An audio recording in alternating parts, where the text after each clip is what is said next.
Viewers, আসসালামু আলাইকুম। চলে এলাম আপনাদের মাঝে আরো একটি নতুন ভিডিও নিয়ে। আমি আজকে আপনাদেরকে যে ভিডিওটি দেখাবো সেটা হলো এয়ারপোর্ট স্টেশন থেকে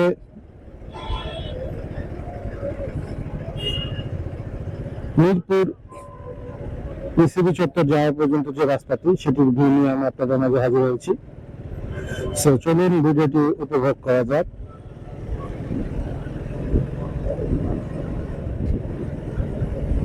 আমি এয়ারপোর্ট স্টেশনের এখান থেকে বের হয়ে গেলাম, বিমানবন্দর স্টেশন থেকে।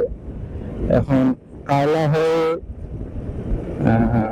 কুর্মিটোলা হাসপাতালের সামনে দিয়ে আমি চলে যাব পিসিবি চত্বর পর্যন্ত।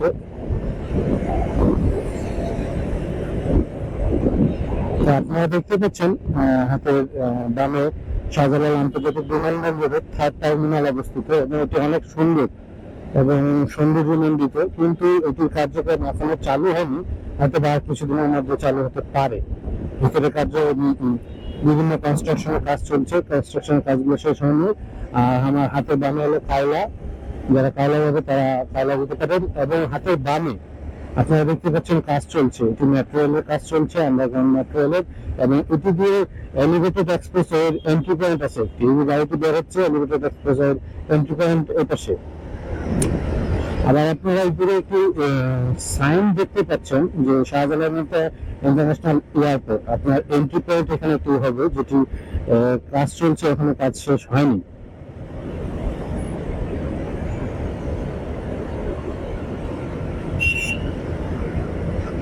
এই যে এন্ট্রি পয়েন্টটি, এই এন্ট্রি পয়েন্ট দিয়ে আপনারা বিমানবন্দরে ঢুকতে পারবেন এবং এটি ফ্লাইওভার দিয়ে যেতে হবে আর কি। বিমানবন্দরে ঢুকতে আপনাকে এই ফ্লাইওভারটি অতিক্রম, ফ্লাইওভারের উপর দিয়ে যেতে হবে। আপনারা দেখতেই পাচ্ছেন ভিডিওটির মাধ্যমে যে ফ্লাইওভারটি শাহজালাল ইন্টারন্যাশনাল এয়ারপোর্ট থার্ড টার্মিনালের ভিতরে ঢুকেছে, এই সেই ফ্লাইওভার। সো দেখতে দেখতে আমি কায়লা অতিক্রম করে নিকুঞ্জের কাছাকাছি বা কলকাতার কাছাকাছি চলে এসেছি।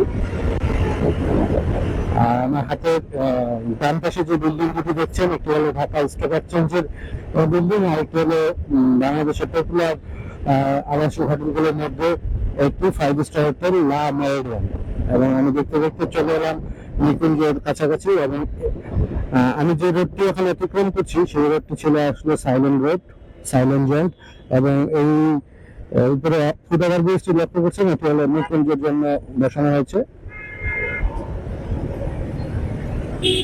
এখানে লোকাল বাসগুলো থামার কারণে আপনারা দেখতে পাচ্ছেন লোকাল বাসগুলো কিভাবে চলাফেরা করছে, যার কারণে একটু গাড়িগুলো স্লো হচ্ছে।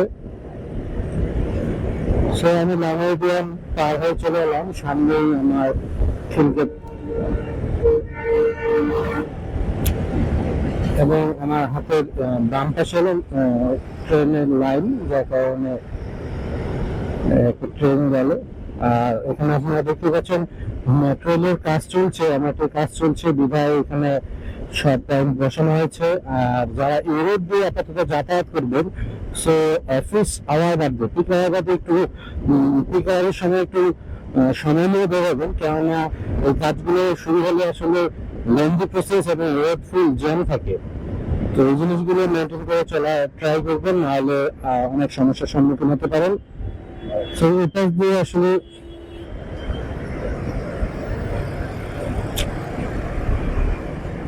হাতের বাম পাশে যে ওভারব্রিজটি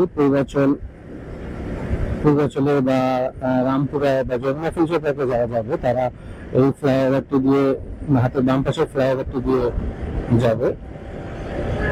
পূর্বাচলে যেতে হলে অবশ্যই তাকে এই ফ্লাইওভারটি ইউজ করতে হবে, নাহলে তাকে অনেকটা ঘুরে পূর্বাচলে যেতে হবে।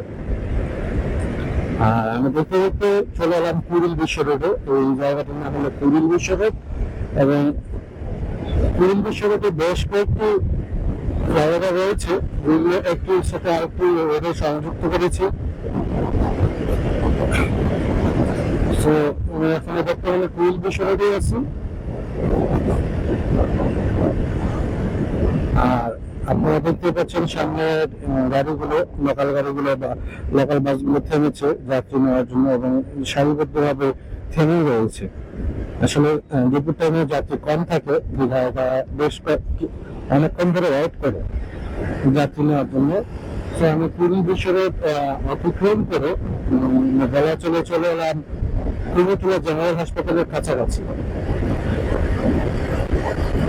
সামনে আমার কুর্মিটোলা জেনারেল হাসপাতাল এবং ঢাকা ক্যান্টনমেন্ট স্টেশন, যেটিতে আসলে শুধুমাত্র গুটি কয়েক ট্রেন থামবে এবং ইন্ডিয়ার যে ট্রেনগুলো সেগুলো স্টেশনে থেমে থাকে, যাত্রীবাহী ট্রেনগুলো। আমি দেখতে দেখতে আর্মি গলফ ক্লাব অতিক্রম করছি। আমার হাতে ডান পাশে আর্মি গলফ ক্লাব এবং বাম পাশে আপনার বাড়িধারার যে রোডটি ঢুকছে সেটি বাম পাশে অবস্থিত।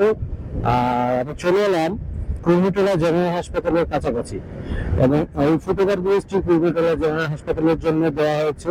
আমার হাতের ডান পাশে কুর্মিটোলা জেনারেল হাসপাতাল আর বাম পাশে হলো Dhaka cantonment station. Kurmitola general হাসপাতালটির অতিক্রম করে আমি দেখাচ্ছি আপনাদেরকে ভিডিওর মাধ্যমে যে হোটেলটি দেখতে পাচ্ছেন, রেডিসন ব্লু, বাংলাদেশের 5 স্টার হোটেলগুলোর মধ্যে টপ র্যাঙ্কিং আছে রেডিসন ব্লু, যেটি আমার হাতে বামে অবস্থিত।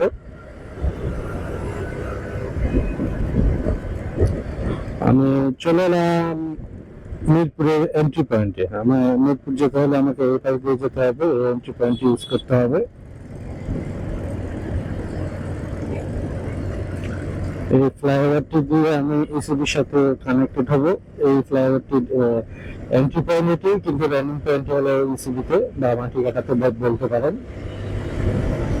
এই ফ্লাইওভারটি সম্পূর্ণ ক্যান্টনমেন্টের উপর দিয়ে গিয়েছে এবং নিচের এগুলোটি ঢাকা ক্যান্টনমেন্টের অন্তর্ভুক্ত, আওতাভুক্ত।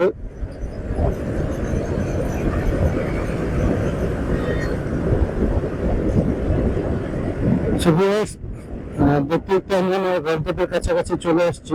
আমার গন্তব্য ছিল ইসিবি চত্বর পর্যন্ত এবং আপনাদেরকে আমি দেখালাম যে দুপুরের রাস্তাগুলো আসলে কেমন হয়ে থাকে ঢাকা। দেখতে দেখতে আপনারা দেখে ফেললেন অনেক সময় ধরে, এই জন্য আপনাদেরকে অনেক ধন্যবাদ। এবং আমার চ্যানেলটিতে যদি আপনারা নতুন হয়ে থাকেন অবশ্যই চ্যানেলটি সাবস্ক্রাইব করবেন এবং বেল বাটনটি ক্লিক করে রাখবেন যেন আমার আপডেট ভিডিওগুলো আপনারা দেখতে পারেন। এবং আমার আপডেট ভিডিওগুলো দেখার সঙ্গে লাইক কমেন্ট দিয়ে রাখবেন। আপনাদের একটু লাইক কমেন্ট আমি উৎসাহ করে আরো অনেক ভিডিও ক্রিয়েট করতে পারবো। দেখতে দেখতে আমি মাটিকাটায় চলে এলাম এবং আমার গন্তব্য ছিল ইসিবি পর্যন্ত।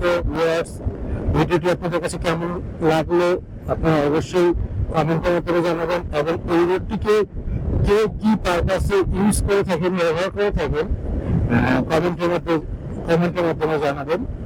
এবং এর সাথে আরেকটি আমি কথা বলতে চাই, আপনারা ঢাকার কোন কোন রোডগুলো দেখতে বেশি আগ্রহ প্রকাশ করেন কমেন্টের মাধ্যমে জানাবেন, আমি সেগুলো দেখানোর ট্রাই করবো আপনাদেরকে। সো আমি চলে এলাম আমার গন্তব্যের শেষ সীমানায়, এক কথা আমার ডেস্টিনেশন পয়েন্ট ইসিবি চত্বর। সো আমি চলে এসেছি ইসিবি চত্বর এবং সামনের যে মোড়টি সেটি হলো ইসিবি চত্বর নামে পরিচিত এবং ইসিবি চত্বর নামে এই মোড়টি সবাই চেনে। সো ভিউয়ার্স, এই হলো আমার ভিডিওটি। ভালো থাকবেন, সুস্থ থাকবেন, আল্লাহ হাফেজ।